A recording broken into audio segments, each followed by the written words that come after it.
Chicken curry তো আপনারা অনেকভাবেই বানিয়েছেন, কিন্তু একবার এইভাবে ট্রাই করে দেখুন। আশা করি এর টেস্ট খুব ভালো লাগবে। একদম সহজভাবে তৈরি করা যায়, কিন্তু এর টেস্ট হয় অসাধারণ। ভিডিওর মধ্যে থাকছে অনেক ছোট ছোট টিপস, যা আপনাদের রান্না অনেক সহজ করবে এবং স্বাদটাও অনেক বাড়িয়ে দেবে। তো চলুন দেখে নেওয়া যাক রেসিপিটি। প্রথমেই ওভেনে একটা কড়াই বসিয়ে দিয়েছি। কড়াইটা ভালোভাবে গরম হয়ে গেলে দিয়ে দিয়েছি 2 টেবিল স্পুন সর্ষের তেল। তেলটা গরম হওয়ার পরে খুন্তি দিয়ে কড়াইয়ের চারিদিকে একটু লাগিয়ে নেবেন।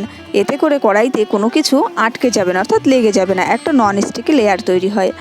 তারপরে দিয়ে দিয়েছি তার মধ্যে 3টে রসুন ছুলে নিয়েছি আমি, অর্থাৎ বড় সাইজের 3টে রসুন আর 1.5 ইঞ্চি পরিমাণে আদার টুকরো। সেইগুলোকে একটু লাল লাল করে ভাজার পরে দিয়ে দিয়েছি 3টে বড় সাইজের পেঁয়াজ কুচি। পেঁয়াজটাকে মিনিট খানেক একটু নাড়াচাড়া করে নিয়েছি, আর তারপরে দিয়ে দিয়েছি 8খানা শুকনো লঙ্কা।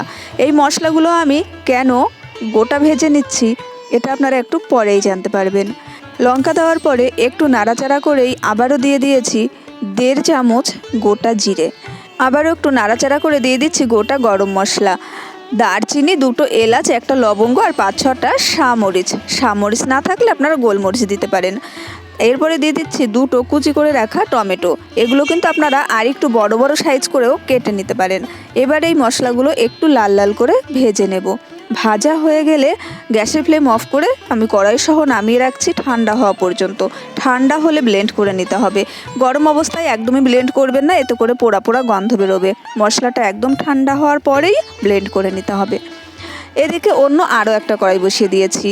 সেই কড়াইতে আবারও খানিকটা পরিমাণে সর্ষের তেল দিয়ে তেলটা গরম হওয়ার পরে দিয়ে দিয়েছি আলুর টুকরো। 3টে আলু আমি কেটে নিয়েছিলাম, সে আলুটাকে বেশ লাল লাল করে ভেজে নিতে হবে। আলুটা ভাজার সময় অবশ্যই একটু লবণ দিয়ে ভাজবেন, এতে করে আলুটা খুব তাড়াতাড়ি কুক হয়ে যায়, অর্থাৎ আলুটা সিদ্ধ হতে বেশি সময় লাগে না। আর একটু হলুদ দিয়ে দিয়েছি, এতে করে আলুর কালারটা খুব সুন্দর আসবে। প্রায় 60% মতো কুক হয়ে যায়, এরকমভাবে আলুটাকে লাল লাল করে ভেজে নিয়েছি 5-6 মিনিট সময় নিয়ে। আলুটা লাল করে ভাজা হয়ে গেলে এবার কড়াই থেকে নামিয়ে নিতে হবে।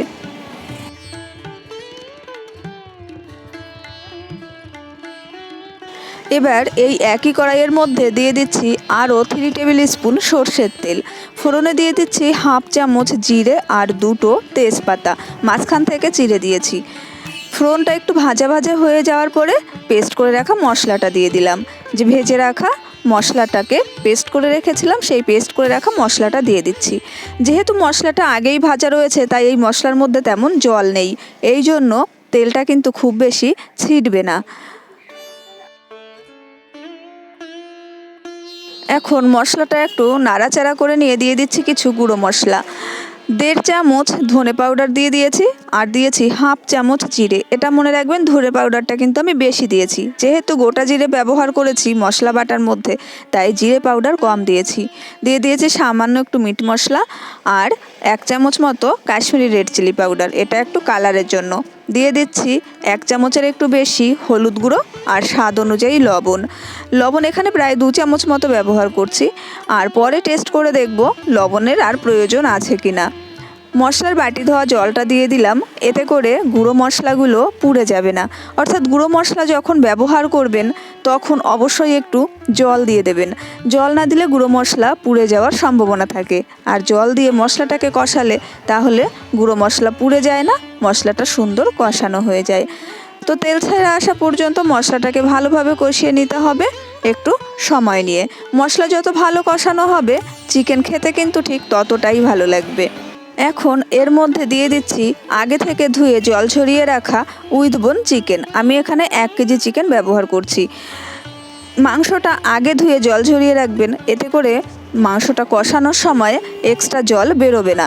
অনেক সময় পোলট্রির মাংস কষানোর সময় প্রচুর পরিমাণে জল বেরিয়ে মাংসগুলো গলে যায়, তাই আগে থেকে ধুয়ে যদি জল ঝরিয়ে রাখা হয় তাহলে মাংস থেকে জলটা বেশি বেরোয় না, মাংসটা খুব ভালোভাবে কষানো হয় এবং মাংসর পিসগুলো থাকে গোটা গোটা।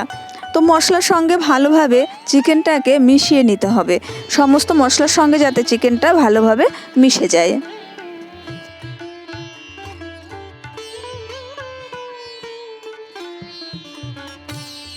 প্রথমেই কিন্তু আমি চিকেনটাকে ঢাকা দিয়ে দেইনি। প্রথমেই যদি চিকেনটাকে ঢাকা দেওয়া হয় এক্ষেত্রে চিকেন থেকে অনেক এক্সট্রা জল বেরোয়, তাই আমি 5 মিনিট মতো ঢাকা ছাড়াই আগে কষিয়ে নিয়েছি। এতে করে চিকেনের জলটা অনেকটা শুকিয়ে গেছে। এবার আমি ঢাকা চাপা দিয়ে আরও 15 মিনিট মতো চিকেনটাকে কষিয়ে নেব। চিকেনটা কষানোর সময় গ্যাসের ফ্লেমটা অবশ্যই মিডিয়ামে রাখবেন। হাইতে রাখলে চিকেনগুলো পুড়ে যাবে বা মশলাটা পুড়ে যাবে আর ভালো কষানো হবে না। মিডিয়ামে রাখলে চিকেনটা খুব সুন্দর সিদ্ধ হবে এবং কষানোটাও খুব ভালোভাবে হয়ে যাবে।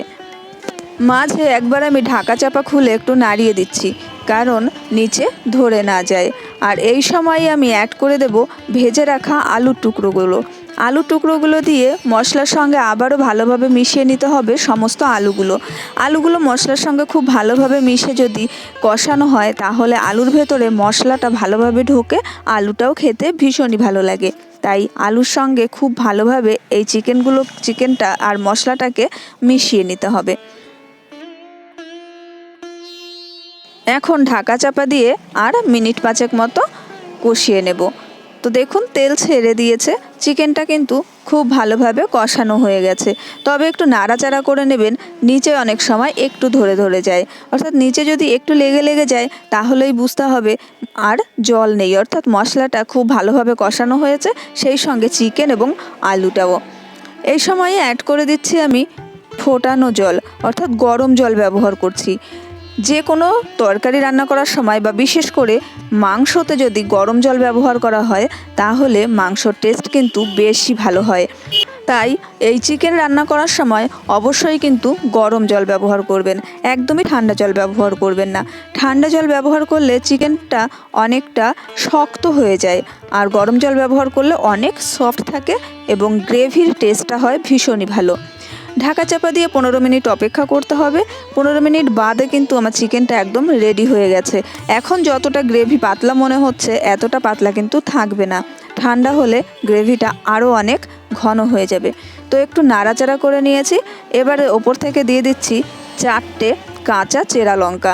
এটা ঝালের জন্য দেইনি, এটা জাস্ট সুন্দর একটা গন্ধ হবে, অর্থাৎ এই গন্ধটা কিন্তু ভীষণই ভালো লাগে চিকেনের রেসিপিতে। তারপরে ওপর থেকে দিয়ে দিয়েছি 2 চামচ মতন গরম মশলার গুঁড়ো। গরম মশলাটা দিয়ে ভালোভাবে আবার সমস্ত চিকেনের সঙ্গে মিশিয়ে গ্যাসের ফ্লেম অফ করে ঢাকা চাপা দিয়ে 5 মিনিট স্ট্যান্ডিং টাইমে রেখে দেবো। তারপরে গরম গরম ভাত, রুটি বা পরোটার সঙ্গে সার্ভ করে দেওয়ার জন্য একদমই রেডি এই চিকেন কারি। আশা করছি আমার আজকের এই রেসিপি আপনাদের ভালো লেগেছে। ভালো লাগলে চ্যানেলটা সাবস্ক্রাইব করে পাশে থাকার অনুরোধ রইল। দেখা হবে পরের রেসিপির সঙ্গে, সেই পর্যন্ত ভালো থাকবেন।